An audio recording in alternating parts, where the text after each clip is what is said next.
루시님께서 타액으로 검사하는 방법의 키트가 호주와 프랑스에서는 허용이 되고 있는데 한국에서는 왜 허용이 되지 않나요? 라고 질문을 주셨어요. 왜? 예, 이제 그 부분에 대해서는 물론 이제 그 타액으로 검사를 하면 훨씬 편하겠죠. 예. 그렇지만은 아프잖아요, 그리고 코에 찌르는. 예, 이제 코나 이제 목이 불편하신 건 사실인데 그러나 이제 그 타액을 가지고 해보면 PCR 검사를 하더라도 이게 민감도가 떨어져서 정확성이 떨어지거든요.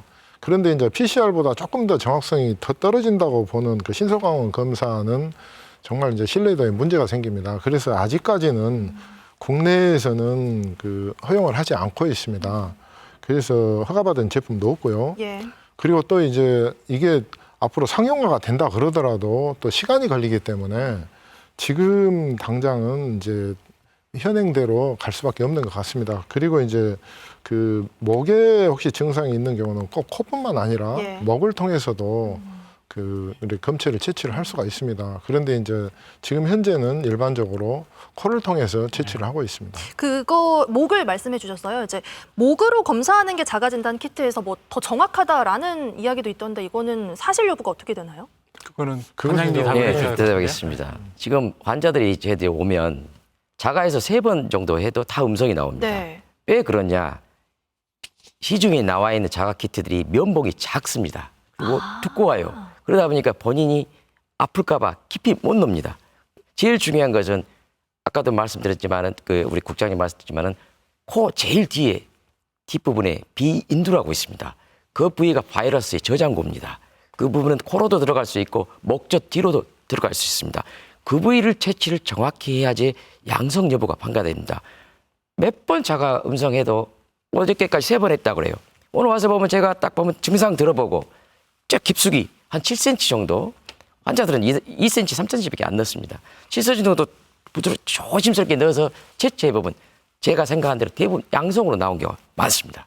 양이 묻는 양이 작아서 그런 거, 적어서 그런 겁니까? 그러면 아닙니다. 그 두 줄 표시가 아예 안 뜬다고 하던데 두 줄이나 한 줄 표시가 아예 안 뜬다고 양이 작으면은 그렇게 이야기를 하더라고요. 양도 있고 그 콧물 자체에서는 크게 바이러스가 많이 존재하지 않습니다.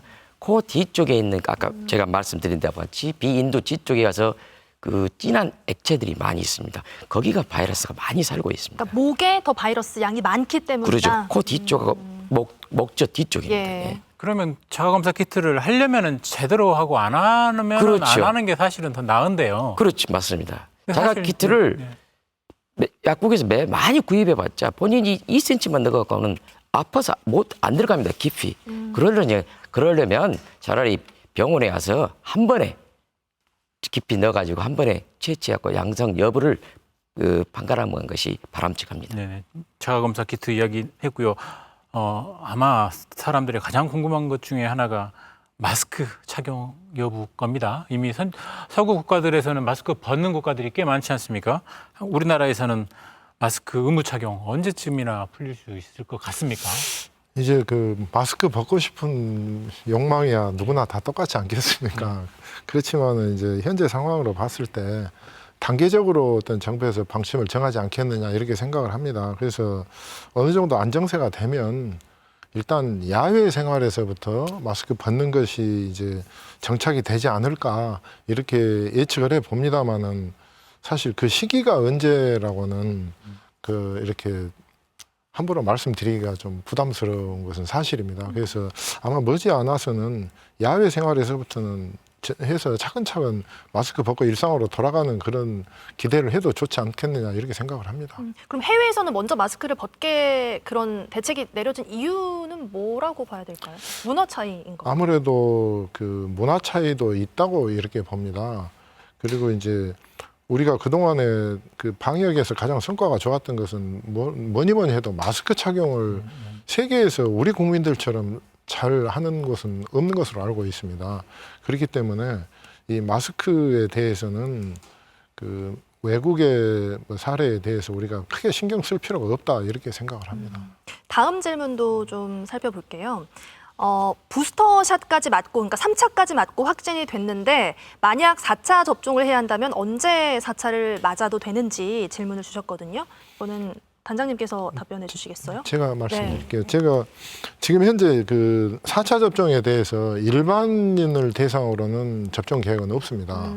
그런데 이제 그 슈퍼 항체가 뭐 생기고 그런 건 아니기 때문에 재감염 위험은 이론적으로는 있지만은 또 이렇게 조심하면 그렇게 짧은 기간에 재감염되지는 되는 사례는 그렇게 많지 않기 때문에요. 항상 이렇게 생활 속에서 좀 조심하면 좋을 것 같고, 지금 현재 그 4차 접종을 추진을 하고 있는 분야는 면역 저하자 분들이랄지, 그리고 또 요양시설, 또 요양병원, 또 정신시설, 또 정신병원 같이 이렇게 고위험 시설에 종사하시거나 또 입소해 계신 분들에 대해서 4차 접종을 지금 추진을 하고 있습니다. 협조 잘하는 우리 시민들, 저를 포함해서 뭐 4차 접종 언제 맞아야 되나, 뭐 맞으라 그러면 빨리 맞아야지 마음의 준비를 하고 있었는데, 일단 일반 시민, 그러니까 기저질환이 없는 그 고위험 분이 아닌 상황에서는 4차 접종 생각 안 하고 있어도 된다. 지금 이 말씀이죠? 지금 현재 정부에서 그 일반적인 분들, 그 국민들에 대해서 그 4차 접종에 대해서는 현재까지는 계획이 없는 것으로 알고 있습니다. 네. 다음 질문도 좀 볼게요. 네. 네, 코로나 격리 2주가 지나도 기침과 피곤함 같은 후유증이 지속되고 있는데 이런 상태를 그냥 둬도 되는지라고 질문 주셨거든요. 제가 말씀드리겠습니다. 요즘 외래 환자에 보면 코로나 해제 후에도 본인들이 자주 격리 지속적 기침, 목 칼칼 또는 두통, 무기력하다 이런 분들을 이런 증상을 호소하시는 분이 많습니다. 물론 이런 것들은 바이러스 감염에 따른 후두 부종이죠. 후두 부종이 있으면 기침이나 목 칼칼 이런 증상이 따르게 됩니다. 또한 이 자기가 코로나 걸렸고 또 해제됐더라도 이런 증상이 계속하다 보면 긴장성 두통으로 스트레스한 긴장성 두통을 느끼게 됩니다. 그럼 다시 병원에 안 가도 되는 건가요? 이걸 아닙니다. 그냥 이 상태로 둬도 이 상태에서는 되는 건가요? 아니죠. 그런 증상이 있으면 본인이 의욕이 상실이기 때문에 일단 병원에 와서 가지고 그 증상에 따른 대증요법을 하면 증상이 호조됩니다. 그리고 아까 같이 무기력해지면 그 영양제, 미네랄요법, 그다음 비타민제, 미네랄요법 이런 증거로 치료를 하시고 이 오미크론은 대부분 8일 전 아까 국장님 말씀한 대로 8일 정도면 사라진 걸로 알고 있지만은 그 후에도 1 내지 2주 지속될 수 있고 또 따로 새로운 변이가 또 나타날 수 있기 때문에 또 마스크 착용은 필수적으로 하게 그러니까 그 되겠습니다. 증상에 맞는 예, 치료를 좀 하면 된다. 대증요법이라고 좀 합니다. 면역력을 높이는 정도로 가능하다라는 예, 말씀이신 맞습니다. 거죠? 예. 네. 네, 그다음에 그 지원금 신청 관련해서 질문이 하나 더 접수가 됐으니까 이거 짧게 좀 답을 해주시고 하면 좋을 것 같고요.